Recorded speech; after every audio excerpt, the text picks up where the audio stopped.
agradecer aqui o MPF, né, essa oportunidade, esse debate necessário e urgente para a sociedade brasileira, porque a gente está no final aí de um processo de decadência, né? Escutei muitos professores aqui falando dos males da educação, como se o projeto Escola Sem Partido não os atacasse. No entanto, é impressionante a maneira como os professores, e eu pude testemunhar isso novamente hoje, como eles são incapazes de perceberem que eles têm alguma coisa a ver com o mal da educação brasileira. Como eles acreditam tudo à sociedade, à ausência de dinheiro e, impressionantemente, relembrando o meu grande professor Olavo de Carvalho, eu acho que talvez não seja nem necessário escola sem partido se a gente puder realizar simplesmente uma coisa no nosso ensino, uma prova de português e matemática para os professores. Porque me chocou a carência linguística, a incapacidade de enunciar frases simples em português, o jargão vazio que a gente testemunhou em quase todos os professores que vieram falar aqui. Então, assim, olha, é chocante. Se eu estivesse anotando aqui a quantidade de erros de português, erros de concordância, como professores com essa incapacidade absoluta em relação à própria língua, podem dizer que não tem nada a ver com o analfabetismo funcional dos seus alunos. Como professores que sequer respeitam a língua portuguesa, podem vir aqui falar candidamente de filosofia, arte. Pelo amor de Deus, gente, vamos voltar para a realidade. E nessa volta para a realidade, eu queria me colocar aqui primeiro, antes de ser um estudioso, como vítima. Eu considero que, em muitos sentidos, minha educação foi deficiente por professores que fizeram exatamente o que a Escola Sem Partido está criticando.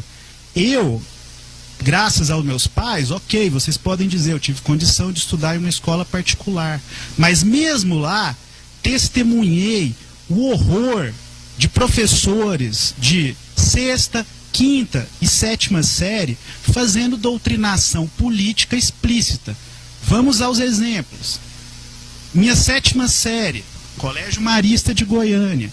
Meu livro de história aplicado foi o Capital em Quadrinhos, onde os capitalistas eram um gordo que tinha começado a roubar a propriedade na pré-história e que continuava roubando tudo por todas as eras da humanidade. Foi assim que eu aprendi história num colégio católico, Colégio Marista de Goiânia, certo? Uma outra história, né, anedótica, mas que assim, cada um aqui poderia ter exemplos, e se eu fosse lá fora eu encontro aos milhares esses exemplos.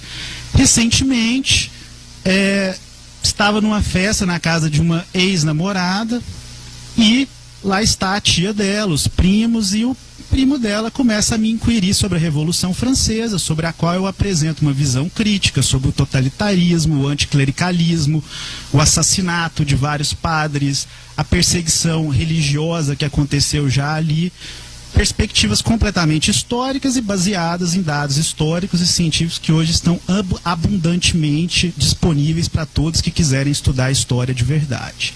E, no entanto, ela começou a me arguir, me perguntando o seguinte: por que você pensa assim, Murilo? E aí nós fomos para uma conversa onde eu fui mais para a minha área, sou professor de economia, procurei mostrar para ela uma discussão muito técnica sobre a impossibilidade de uma economia socialista, na qual eu fui notando que ela foi o quê? Ela foi ficando vermelha, vermelha, vermelha. Em um determinado momento, ela se levantou e disse o seguinte para mim, essa tia da minha ex-namorada: Murilo, se eu não acreditar no socialismo, eu não vivo. E adivinha qual é a profissão dessa senhorita? Professora, pedagoga, estava cursando doutorado na Faculdade de Educação da Federal. Me disse que se não acreditasse no socialismo, não viveria. E eu remeto para uma reflexão de todos vocês que estão aqui na bancada, e quem faz isso com os alunos hoje, eu os acuso da mesma forma que acuso o professor que fez isso comigo quando eu tinha 12, 13 anos. Uma pessoa hoje que entrar dentro da Universidade Federal com uma linha de pesquisa que não siga a linha grantista, frankfurtiana ou de ideologia de gênero em geral, qual é a chance dela realmente progredir nos seus estudos? Qual é a chance de alguém que tem uma perspectiva conservadora ou liberal, por exemplo, sobre a educação? Por exemplo, olha, todo mundo aqui falando sobre o papel do Estado e a questão da liberdade na educação, como é discutido nos Estados Unidos, homeschooling, educação em casa. Se alguém aparecesse com uma linha de pesquisa dessa hoje na Federal, ele teria 0,05% de chance de ser aprovado e começar uma pesquisa de verdade? A gente sabe que não. E a gente sabe muito bem que não se trata de neutralidade. Concordo que a neutralidade pode ser um ideal, mas ela nunca vai existir. Mas se trata de objetividade. E vou além. Eu acho que escola sem partido é muito pouco, gente.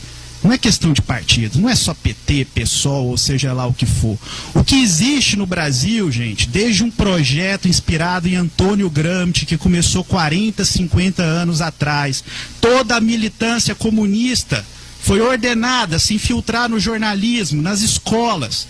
O que nós vivemos hoje no Brasil não é essa palhaçada de terem a coragem, todos aqui de ideologia socialista, um por um, se vier aqui falar de política, só vai falar sobre um viés marxista.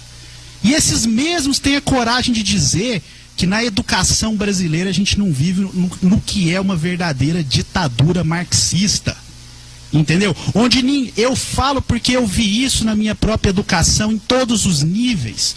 São raras as escolas e universidades no Brasil onde perspectivas diferentes não são ridicularizadas. Elas não são sequer ouvidas. Num debate recente sobre o Escola Sem Partido, um aluno, provavelmente aí da Faculdade de Educação, me disse que não existia no que doutrinação, no que eu perguntei para ele. Me cite agora o nome de um autor conservador ou liberal que você conheça. Ele gaguejou e foi incapaz de dizer um nome sequer. Então, assim, eu vejo muito linguajar burocrático, muita conversinha furada para mascarar a realidade. E uma realidade que não é nova, gente. Esse termo neutralidade, que vocês até atacam muito corretamente, porque eu também acho que ele é usado de forma equivocada, ele vem, obviamente, da neutralidade axiológica do Max Weber, o que? A neutralidade de valores. E por quê, gente? E aqui eu vou citar um autor absolutamente desconhecido na academia brasileira. Por quê? Porque, obviamente, ele vai contrariar essa ditadura marxista que nela impera, mas um dos maiores cientistas políticos do século XX, Eric Wegelin, na sua A Nova Ciência da Política, ele explica o seguinte, ele usa uma frase bem precisa: o motivo pelo qual Max Weber formulou a tese da neutralidade axiológica foi o demonismo marxista. Não vamos ficar com histeria nem nada. O que ele quer dizer com demonismo marxista já na universidade alemã do final do século XIX? Max Weber se colocou a proposta, o quê? De realizar um estudo sobre as grandes religiões. Um estudo que em si tem que constar o quê? De uma hierarquia. Que, olha, você não vai estudar uma pequena religião de qualquer canto do mundo como você vai estudar e dar a mesma ênfase no cristianismo, no islamismo, no judaísmo, no hinduísmo, as grandes religiões dos grandes povos da humanidade. Uma outra questão, ele tinha que estudar a religião sem preconceitos, como um objeto real. Quer dizer, ele não poderia partir também do pressuposto marxista lá, anteriormente elaborado pelo Ludwig Feuerbach, que religião era uma ilusão. No entanto, no momento que ele tentava começar uma pesquisa sobre isso na Universidade Alemã e discutir o tema, sabe o que acontecia?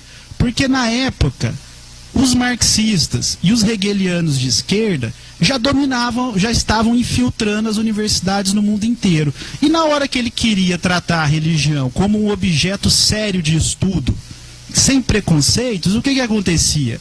Chegava aquela multidão de marxistas, de alunos como eles falam, ó, dotados dessa histeria e desse demonismo, que queriam dizer o quê? Que não. A única visão aceitável sobre a religião é que ela é uma ilusão do espírito humano, o ópio do povo, como dizia Karl Marx, e que, portanto, olha, se você não fizer essa abordagem sobre a religião, a gente não vai deixar a pesquisa progredir, a gente não vai participar dela. Então ele elaborou essa tese da neutralidade axiológica, que na verdade é mais um esquema para barrar essa loucura marxista, que não aceita nunca discutir suas premissas. Fala-se tanto de ciência aqui, mas nada mais anticientífico, como provou todo o século XX, do que a doutrinação marxista. Nada mais anticientífico do que a ideologia de gênero.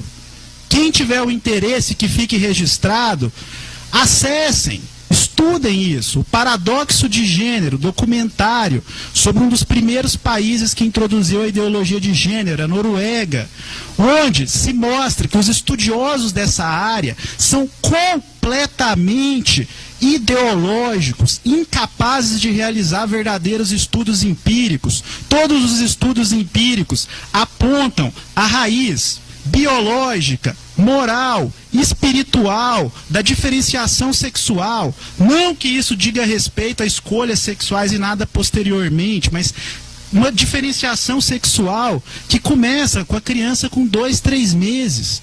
E todos os ideólogos de gênero que aparecem nesse instituto lá da Noruega, eles renegam esses estudos científicos. E graças a Deus, lá na Noruega, depois de 20 anos de ideologia de gênero, o que a gente viu acontecer?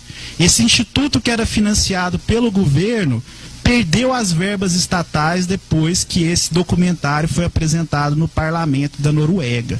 Então, ideologia de gênero, que hoje é o grande cavalo de batalha desses manipuladores, sim, gente que não quer estudar de verdade, que sequer conhece a literatura, sequer conhece a filosofia, e vem aqui me dizer que Judith Butler, Shulamit Firestone, uma louca feminista que chega a dizer que para que o comunismo seja realizado, deve-se quebrar inclusive o tabu do incesto. Palavras de mulher que hoje é lida avidamente dentro da nossa Universidade Federal. Uma criatura que chega a defender como arma de luta contra o capitalismo, de destruição da sociedade burguesa, uma monstruosidade como o incesto e a própria pedofilia. Então, não se conta isso para os pais. Essa é a farsa de vocês. Vocês falam, é simplesmente uma questão de respeito em relação aos homossexuais. É só isso que a gente quer ensinar. E, no entanto, a gente sabe muito bem o tipo de radicalismo que hoje está vigindo dentro das universidades. O tipo de discurso corrosivo. Vocês dizem que é o Escola Sem Partido que quer instaurar uma guerra entre família e escola. São vocês que declararam essa guerra. São professores que estão saindo com fotos na internet dizendo que sim, a revelia dos pais que rejeitam a ideologia de gênero, desprezam essa ideologia que quer desconstruir o homem, que quer desconstruir a mulher, que quer dizer que nós não temos substancialidade nenhuma. Muitas vezes se fala com tanto amor essa palavra desconstrução, mas elas esquecem de dizer quem está desconstruindo e quem vai reconstruir essas crianças. Por que os professores hoje amam tanto isso? Vamos desconstruir todas as verdades, vamos desconstruir a religião, a família, vamos desconstruir tudo aquilo que foi recebido de um lugar que não é a escola. Por quê? Acusa-se tantos jogos de poder, mas o que os professores estão querendo com isso é poder. Um poder que eles querem roubar, sim, sequestrar da família. Um poder que não quer dizer, antes a escola recebia da sociedade certos valores e os respeitava. Hoje, após décadas de infiltração gramsciana, é só a gente entrar hoje numa faculdade de pedagogia, Paulo Freire, Vygotsky, Emília Ferreiro, só doutrinadores comunistas, pedagogos para os quais o quê? O fim da educação era criar o homem, o cidadão socialista perfeito. Então, qual é a condição que pessoas que estão recebendo esse material, e que quer dizer, em muitos sentidos, são vítimas também? Quer dizer, eu tenho absoluta certeza, até pela inépcia em relação à língua, que muitos que vieram aqui são inocentes úteis.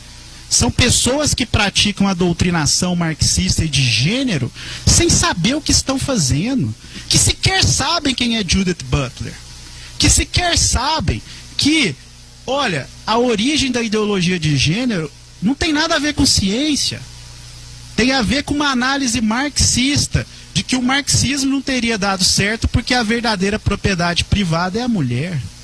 E que então, dessa vez vai dar certo o comunismo quando a gente abolir a família e essa propriedade privada sobre a mulher.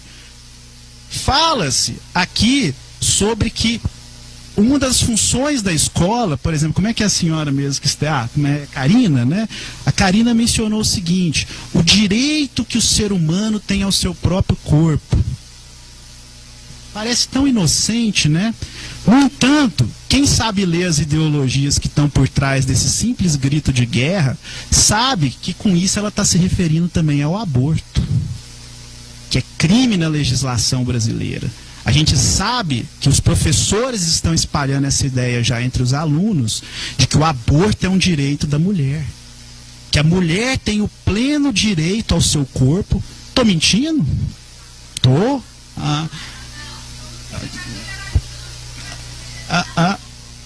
Gente, pede silêncio primeiro, por favor, faça a exposição sem indagações à plateia, porque senão a plateia vai se manifestar, entendeu? Beleza. Para assegurarmos a tramitação normal. Ok, então vamos lá. Eu estou controlando o tempo, quem controla o tempo é o Ministério Público, então... Gente, vamos aqui lá. Não é debate, o expositor está fazendo a sua exposição. Ele deve ser respeitado, independente do que ele vier falar aqui, como...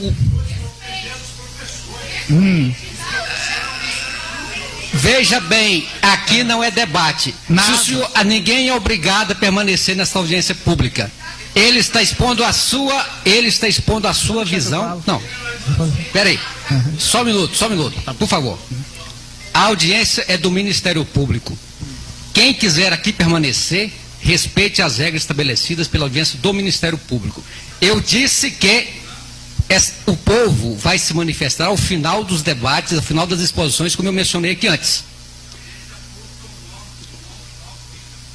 A audiência pública, quem faz as regras é quem preside a audiência, no caso o Ministério Público. Se o senhor não estiver satisfeito, o senhor não é obrigado aqui a permanecer. Então, neste momento, o que importa, neste momento, como o expositor de antes falou, este expositor está falando, todos os expositores têm direito a falar aqui durante 30 minutos. A palavra está assegurada a ele. Após as suas manifestações, será aberta a palavra para aqueles que estão aqui presentes fazer as suas intervenções. Gente, vocês nunca ouviram falar de retórica? Nunca ouviram falar disso? Vamos lá. Por favor, Murilo, por favor. Vamos continuar, gente. Aqui a palavra está com o expositor. Depois das exposições, quem aqui estiver fará uso da palavra para suas intervenções. Quem faz as regras da audiência pública é quem convocou a audiência e aqui estão dentro do Ministério Público. Portanto, o Ministério Público faz as regras e a regra agora é a palavra com o expositor. Gente, continuando aqui, o que importa. Não se trata, obviamente, de individualizar. Quem quiser se retirar desse quadro, que é um quadro que eu estudei, que eu acompanhei dentro das próprias escolas, que eu vejo diversas pessoas relatando essa ideologia sendo majoritária entre os professores brasileiros. Se tiver alguém aqui que se exime disso, que ainda respeita valores básicos da nossa Constituição como a vida, graças a Deus, uma pessoa que está livre dessa ideologia maligna. No entanto, a gente sabe que meu corpo, minhas regras é hoje um slogan, um cavalo de batalha do movimento feminista, do movimento de ideologia de gênero, e a gente assistiu uma referência óbvia a isso aqui. Quando se fala dessa maneira irrestrita de que ninguém tem direito, que todo mundo tem o direito ilimitado ao seu próprio corpo, é óbvio que, se não for feita restrição alguma, a gente está lidando com aborto. Porque você vai dizer assim, olha, se simplesmente o feto é uma parte do corpo, como se interpreta, então a gente está lidando com isso. Então, gente, a minha visão é exatamente essa. Se não for sem abstratamente, como muitos gostam de falar na seara marxista, no puro abstracionismo burguês, se a gente for falar aqui de ideais de educação, vagamente, a gente nunca vai entrar na realidade do tema, que é aquele ao qual o Escola Sem Partido se ergueu. Se eu não me engano, o Miguel Najib depois pode confirmar, nasceu de um problema que o próprio Miguel Najib enfrentou com o filho dele, com um professor doutrinador. Algo, ou seja, que não se trata de novidade. Se a gente observar o que esse estágio atual que a gente passa na educação brasileira nasceu, em muitos sentidos, já no regime militar, gente. Onde a gente vê o regime militar o quê? Adotar uma famosa tese da panela de pressão, que para contrabalancear a esquerda guerrilheira, a esquerda do Araguaia, eles deveriam dar um espaço, inclusive nas universidades, inclusive a Unicamp foi criada para isso, para ser uma espécie de fazenda onde iriam ser alojados os marxistas. Você deveria criar o quê? Olha, deixar que esses marxistas ditos democráticos, que não tinham aderido à luta armada, o espaço deles deveria se dar nas escolas. Então, uma testemunha muito grande nessa época, o grande cronista Nelson Rodrigues, quem quiser acompanhar lá, se você observa que ele já relata o quê? Nas escolas e no jornalismo brasileiro daquela época, já era quase impossível encontrar vozes que não fossem marxistas. Na década de 70. Com a redemocratização, esse aparelhamento brutal e ditatorial avançou, inclusive, para lugares como a CAPES, o MEC, com uma voracidade até o ponto aqui, olha, do exemplo que foi dado aqui, de um livro patético, como esse do Mário Schmidt, um livro completamente anticientífico, um livro que está ali simplesmente para dizer que o regime mais assassino da história humana, 100 milhões de pessoas assassinadas pelos seus próprios governos, regime esse que foi o comunismo, nesse livro ele aparece como uma maravilha para a humanidade. Ele aparece como sendo o quê?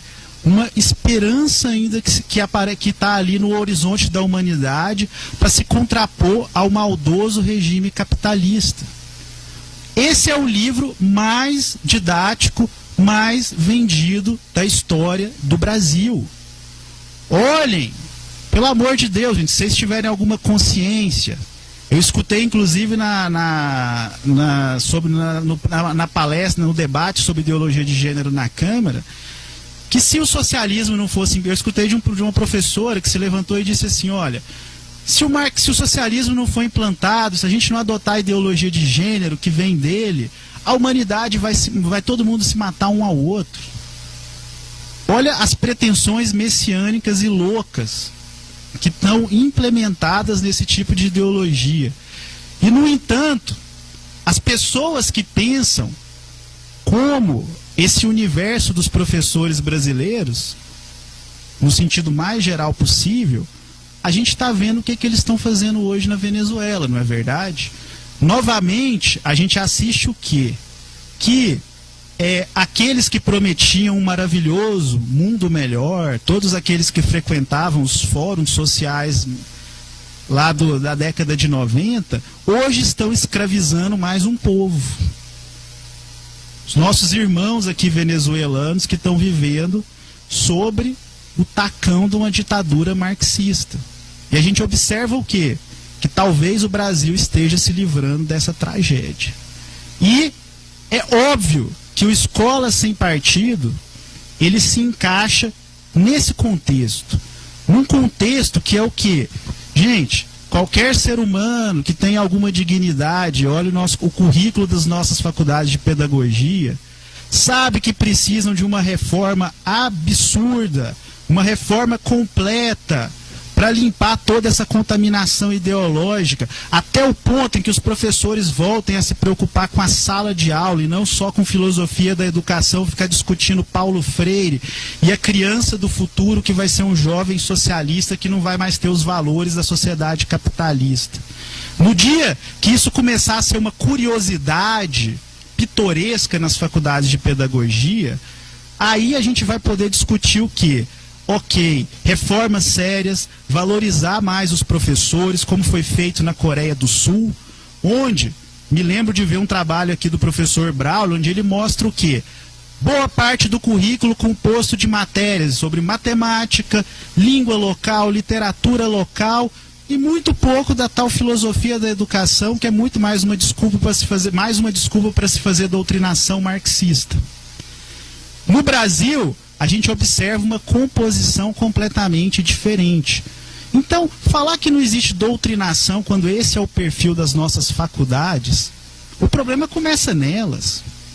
Na hora que chega na escola, é quase o ar que as pessoas respiram. Muitas vezes as pessoas não percebem que estão participando de um esquema de doutrinação, de uma verdadeira ditadura, porque elas só vivenciaram isso.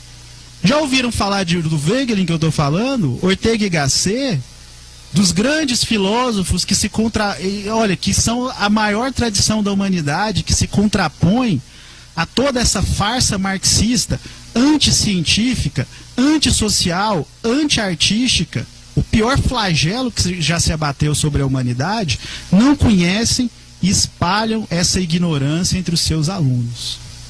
Essa é a situação triste que a gente vive no Brasil. Não ensinam português, a literatura nacional está sendo abandonada, né? Agora até Machado de Assis e Monteiro Lobato vão ter que ser proibidos porque não são politicamente corretos, mas ensinar para uma criança que não existe homem e mulher, que qualquer um pode escolher ser homem e mulher a partir do contexto de gênero, isso é a prioridade número 1 da escola brasileira. Para crianças que hoje, que provavelmente estão se tornando analfabetos funcionais, para mais de 50% a 60% das crianças que hoje adentram as escolas.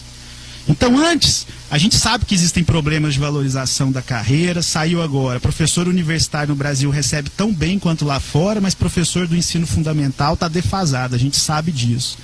Mas o dia que vocês tiverem mais amor pelos alunos do que amor pelo PT e pela ideologia de gênero, aí o Brasil vai começar a mudar. Se você gostou do vídeo, não esqueça de dar o like. Entre em nosso canal e confira outros vídeos como este, e se gostar se inscreva.